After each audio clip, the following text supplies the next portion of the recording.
Why the 1967 Ford Mustang redefined American muscle. The 1967 Ford Mustang did not just sell a lot of cars. It created a new segment, changed American car culture, and helped define what we now call the muscle car. In this episode, we will look at how this car was born, how it was engineered, and why it is still so important today. First, let us go back to the mid-1960s. Ford had already launched the original Mustang in 1964 and a half. That first car was a huge success. It was affordable, stylish, and aimed at young buyers. But very quickly, competitors arrived. Chevrolet was preparing the Camaro. Pontiac had the Firebird. The simple light Mustang now needed more power and a stronger image. Ford's answer was the 1967 Mustang. This was the first major redesign of the model. Engineers widened the body, strengthened the structure, and most importantly, made space for a big block V8 under the hood. The goal was clear: turn the Mustang from a sporty commuter into a serious performance machine. The design team, led by Joe Oros and others at Ford, reshaped the car with a longer, more aggressive look. The fastback version became the most iconic. Its sweeping roofline and muscular rear quarters gave the car a sense of motion, even when it was parked.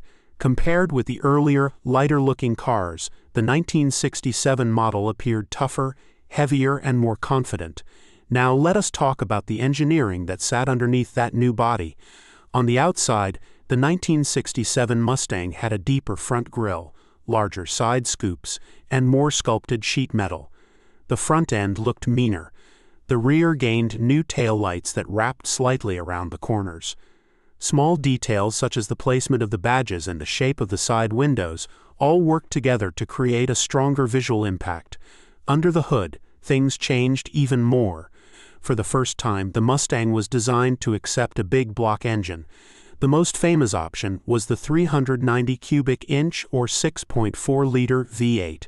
On paper, it produced around 320 horsepower. In practice, the big benefit was torque. The engine delivered strong pull at low and medium revs, which made the car feel powerful in normal driving, not just at full throttle. Buyers could still choose smaller engines, such as the 200 cubic inch inline-six, or the 289 small block V8, including the high-performance K-code version.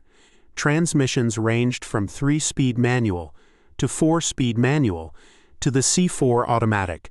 This variety meant that the 1967 Mustang could be a basic daily driver, a weekend cruiser, or a serious street racer, depending on how it was ordered.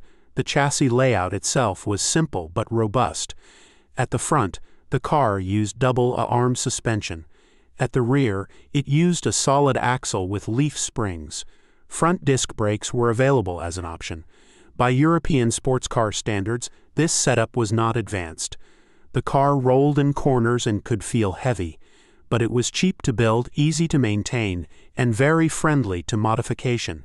These qualities helped the Mustang become one of the most popular platforms for tuners and racers in America. The 1967 Mustang also stepped into popular culture in a big way. One of the most famous appearances came in the 1968 film Bullitt. In that movie, Steve McQueen drove a Highland Green Mustang fastback in a legendary chase through the streets of San Francisco. There were no computer effects, no digital tricks, just real cars, real streets, and real stunts. That scene locked the image of the Mustang as a true performance icon in the minds of millions of viewers. Beyond Hollywood, the Mustang helped create what people call the pony car segment. These were relatively compact, stylish coupes with long hoods, short rear decks, and optional powerful engines. Ford's success forced other manufacturers to follow. Models like the Camaro, Firebird, Challenger, and Javelin all arrived to compete in the same space. The 1967 Mustang stands at the center of that story. The car also traveled outside the United States. Ford exported Mustangs to Europe, Asia, and other regions. For many people overseas, this car became a symbol of American freedom, open roads, and big engines. Even today, the silhouette of a classic fastback Mustang is recognized almost everywhere. Now, let us move to the topic of value and collecting. Over the last 20 years, prices for 1967 Mustangs have climbed steadily. Not every car is worth a fortune, but the overall trend is upward. Several factors affect value. Fastback cars are generally more desirable than coupes or convertibles. Cars equipped with the 390 big block, especially with the factory GT package, are more sought after. Original paint and numbers matching engines and gearboxes add even more value. As a rough guide, an average well-maintained coupe might sell for between $18,000 and $35,000. The nicely restored fastback can reach $40,000 to $80,000, depending on options and condition. Rare high-specification cars, or famous Eleanor-style builds, can move far beyond $150,000. One reason the car is attractive to collectors is the strong support network. Parts are widely available. There are many specialists who know how to restore these cars. Enthusiast clubs exist around the world. All of this makes ownership less risky and helps keep demand high. However, before buying a 1967 Mustang, there are several important points to check. The first issue is rust. These cars are more than 50 years old, and many have seen rough weather. Common rust areas include the floor pans, the rear quarter panels, and the torque boxes, which are structural sections under the car. Repairing serious rust can cost more than the car is worth, so a careful inspection is critical. The second issue is originality. Over the decades, many Mustangs have had their engines swapped, their interiors changed, or their body styles modified. A fastback built from a coupe shell might look good, but it will not have the same value as a true factory fastback with the correct identification numbers. The third area to watch is suspension and steering wear. Old bushings, tired leaf springs, and worn steering components can make the car feel loose or unstable. The good news is that replacement parts are widely available and not extremely expensive. Electrical systems can also show their age. Original wiring may have brittle insulation or poor connections. Many owners choose to modernize the wiring harness and charging system for safety and reliability.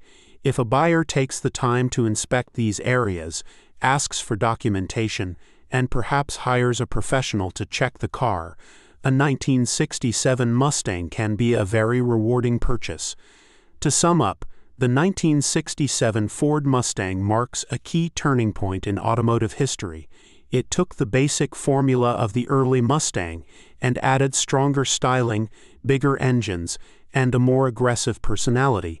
It helped define the idea of the American muscle and pony car. It appeared in movies, on racetracks, and in the dreams of car fans around the world. Today, it remains both a desirable collectible and a symbol of a very special era in car design. In the next episode, we will move from American muscle to German precision and explore the story of the Porsche 911, Type 964, often called one of the last truly analog versions of this famous sports car.